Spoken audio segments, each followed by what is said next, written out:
आज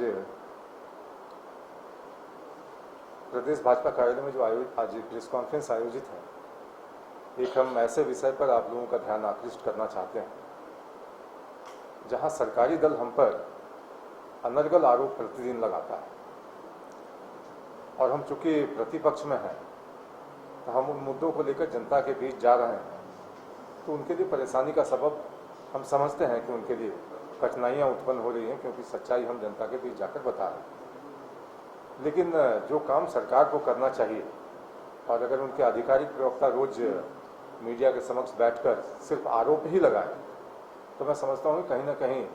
लोगों को उनकी कार्यक्षमता पर और सरकार की जो कार्यशैली है उस पर प्रश्न खड़ा होता है कि जो काम सरकार को करना है और बार बार वो हमसे सवाल पूछें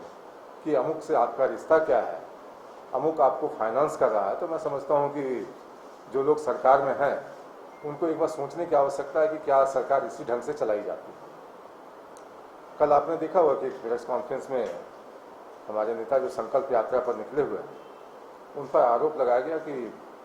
गौ तस्करों का पैसा उनकी रैली में लगा। तो भारतीय जनता पार्टी उनसे प्रश्न करती है कि गौ तस्करी को लेकर अगर आप इतने ही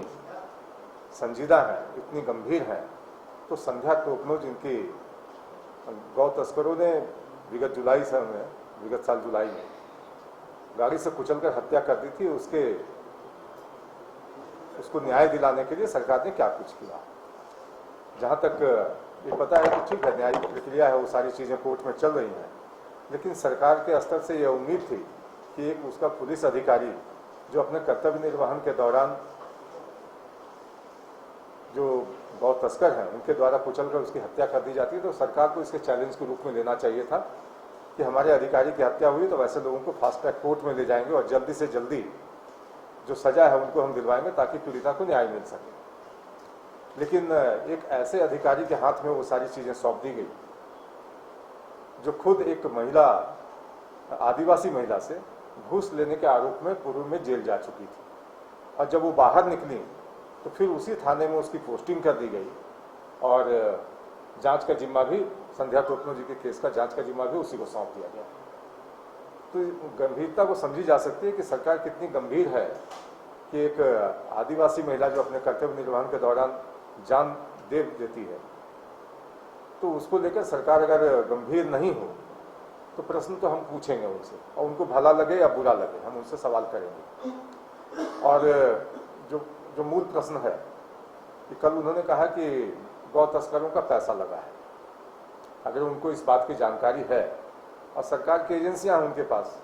तो ये सवाल हमसे पूछने के बजाय कि हम क्या कर रहे हैं, उनको ऐसा लगता है कि उनके राज्य में कुछ गलत हो रहा है तो उसकी जांच करवानी चाहिए उनको। पूर्व में भी इसी तरह से अनर्गल आरोप लगाए गए बाबूलाल मरांडी पर कि सुनील तिवारी साहब के संबंध क्या है, अमुक अमुक कंपनी में कोई डायरेक्टर है, ये सारे आरोप लगाए गए। तो बाबूलाल मरांडी ने जब चैलेंज किया उनको कि आप सत्ता में बैठे हैं, आप सारी चीज़ों का जांच करवाइए और दूध का दूध पानी का पानी करें, खामोश हो गए, कोई एक शब्द उस पर कहने को तैयार है। और जो कल आरोप लगाए, मैं दावे के साथ कह सकता हूँ कि इसका भी वही हश्र होगा कि उस पर कोई मुंह नहीं खोलने को तैयार होगा।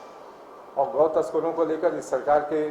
वक्तव्य हमने देखे हैं। जब मुख्यमंत्री खतियानी जोहार यात्रा के क्रम में पिछले साल वो पलामू में थे, तो उन्होंने अधिकारियों का स्पष्ट निर्देश दिया था कि गौ तस्करों के खिलाफ आप कार्रवाई नहीं करेंगे, उनकी गाड़ियां नहीं रोकेंगे। तो ऐसे लोगों का जो मनोबल वो बढ़ा रहे हैं, तो भारतीय जनता पार्टी जब प्रश्न पूछती है तो उनको अखरता है, उनको बुरा लगता है, और बुरा लगता है तो फिर हमसे सवाल पूछते हैं। तो सवाल पूछने की जो प्रक्रिया है वो रुकनी चाहिए। आपको लगता है कि आपके राज्य में गलत हो रहा है तो हमने कभी मना नहीं किया, हम तो खुली चुनौती देते हैं आपको कि अगर कहीं भी गलत लगता हो कि गलत हो रहा है, हालांकि मुख्यमंत्री में हिम्मत नहीं है, इतने बड़े बड़े घोटाले हो गए राज्य में, ये कोई भी स्वीकार नहीं करेगा कि मुख्यमंत्री तक वो सूचनाएं खुफिया तंत्रों के माध्यम से नहीं पहुंची होंगी। लेकिन मुख्यमंत्री को चूंकि चुप्पी साध कर रखना है, भ्रष्टाचारियों को मनोबल बढ़ाना है, जो गलत काम में लिप्त हैं उनको जिस तरह से संरक्षण दिया जा रहा है, तो कहीं ना कहीं यह प्रश्न खड़ा होगा। और आम जन भी ये पूछने लगे हैं कि मुख्यमंत्री जब चौतरफा घिरे हुए हैं, ईडी 4 बार उनको समन कर चुकी है, तो ये भारतीय जनता पार्टी की तरफ वो अपनी बंदूक क्यों तान देते हैं। ये सवाल भारतीय जनता पार्टी से करने के बजाय मुख्यमंत्री को स्वयं से पूछना चाहिए कि हमारी जिम्मेदारी क्या है। हमें जिन लोगों ने इतने सारे वोट देकर, इतनी सीटें देकर सत्ता में बिठाया, उनके प्रति हमारी कोई जवाबदेही बनती है या नहीं बनती। लेकिन वो कुछ करने के बजाय प्रतिदिन उनके प्रवक्ता आएंगे और मीडिया स्पेस के लिए एक प्रेस कॉन्फ्रेंस होता है कि अमुक अमुक बाबूलाल जी के संबंध, उससे इस तरह के पैसे लग रहे हैं उनकी यात्रा में। मैं एक चीज़ स्पष्ट कर दूं, भारतीय जनता पार्टी बहुत ही संगठित ढंग से चलने वाली पार्टी है और जब हम कोई प्रोग्राम चॉकआउट करते हैं, तय करते हैं जनता के बीच जाने का हो, चाहे कोई भी हो, तो हमारे पास उतनी फाइनेंशियल बैकिंग होती है कि हमें किसी पर आश्रित होने की आवश्यकता नहीं है। हमारा तंत्र जो है इतना सुदृढ़ है, हमारे कार्यकर्ता अपनी पार्टी को चलाने के लिए राशि समर्पण करते हैं और यह अनोखा होगा। मैं समझता हूं कि भारतीय जनता पार्टी के कार्यकर्ता जिस तरह से अपनी पार्टी को सुचारू रूप से चलाने के लिए अपनी ओर से योगदान देते हैं, किसी दूसरे दल के लिए अनुकरणीय तो छोड़ दीजिए, विचारणीय भी नहीं होगा विषय। लेकिन आज जिस तरह से हम पर आरोप लगाए जा रहे हैं, राज्य की जनता भी जानना चाहती है। सिर्फ पार्टी की ओर से, मैं पार्टी की प्रवक्ता होने के नाते यह प्रश्न नहीं कर रहा हूँ, राज्य की जनता की ओर से प्रश्न कर रहा हूँ कि मुख्यमंत्री जी जिस 3.5 करोड़ जनता की दुहाई देकर आप सत्ता में बैठे, क्या उन लोगों के प्रति आपकी जवाबदेही कुछ भी नहीं है, या सिर्फ भारतीय जनता पार्टी के पाले में गेंद डालकर आप अपने कर्तव्य से मुक्त हो जाना चाहते हैं? विषय कोई भी हो, आरोप हम ही पर लगाया जाता है कि भारतीय जनता पार्टी हमें काम नहीं करने दे रही, भारतीय जनता पार्टी के लोग कोर्ट में चले जाते हैं, हमारी नीतियों पर विराम लगा देते हैं। मुख्यमंत्री जी कुछ तो अच्छा कीजिए ताकि कोर्ट विराम लगाए नहीं, कोर्ट उस पर पुनर्विचार नहीं करे, उसको रिजेक्ट करे। लेकिन आप अगर कहीं लूप होल छोड़ देंगे, गलतियां करेंगे, तो निश्चित रूप से वो विचारणीय विषय होता है। भले ही आपको ऐसा लगता हो कि आप अपने कंस्टिट्यूएंसी को एड्रेस कर रहे हैं, लेकिन राज्य की जनता न तो वो आप खामोशी से चुप रहेगी, न जुडिशियरी अगर उसके समक्ष से सारे विषय उठाए जाएंगे तो मैं समझता हूं कि जुडिशियरी भी इन चीज़ों पर विचार करेगा। और जो चीज़ें सामने आ रही हैं, जिस तरह से परत दर परत खुल रही है, उनके लिए हरासमेंट का इशू हो सकता है कि 4 समन के बाद भी वो नहीं जा रहे हैं। तो आप समझिए कि झारखंड के लोगों को कितनी शर्मिंदगी होती होगी बाहर के राज्यों में कि एक मुख्यमंत्री पर प्रश्न खड़े किए जा रहे हैं, उनसे सहयोग मांग रही है एक संवैधानिक संस्था जो केंद्र की ओर है, कि आप आकर बताइए कि किन लोगों ने जमीन लूट में अपनी भागीदारी निभाई है, उसके जो जानकारी आपके पास है आप उसको डिस्क्लोज कीजिए। लेकिन मुख्यमंत्री भयाक्रांत हो,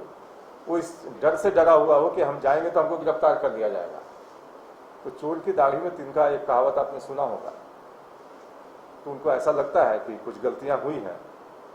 एजेंसियों का सामना हम नहीं कर पाएंगे, सवालों का जवाब हम नहीं दे पाएंगे, तो निश्चित रूप से गिरेबान तक हाथ पहुंचेगी। तो इसलिए मैं इतना ही अपनी ओर से कहना चाहूँगा कि उनकी पार्टी के प्रवक्ता हों या फिर जो लोग सरकार में बैठे हैं, उनको एक बार गंभीरता से विचार करना चाहिए कि हम पर आरोप लगाने की बजाय सरकार की कार्यशैली क्या होनी चाहिए, सरकार की जो कर्तव्य है उसके निर्वहन में अगर कहीं वो पीछे रह जा रहे हैं तो इसके लिए भारतीय जनता पार्टी को दोषी नहीं ठहराया जा सकता। मेरी ओर से इतना। आप कह रहे हैं वो राज्य के मूल विकास के विषय अपने वो कौन हो गए, चाहे विपक्ष हो या पक्ष? नहीं, मूल विषय पर ही तो हम बोल रहे हैं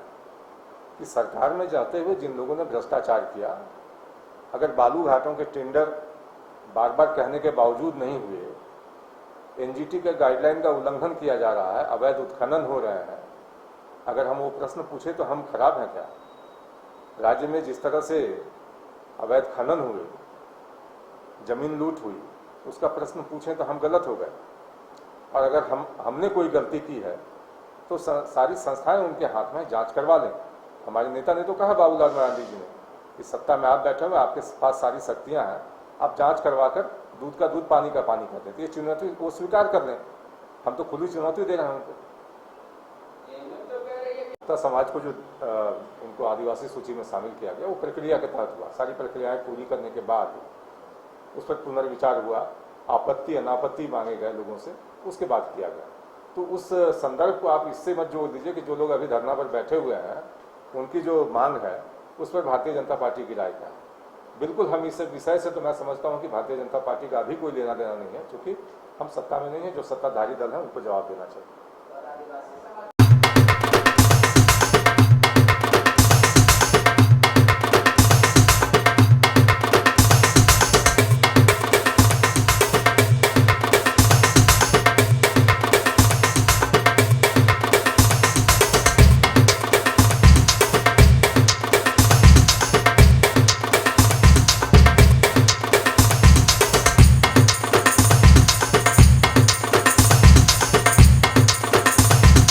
IIT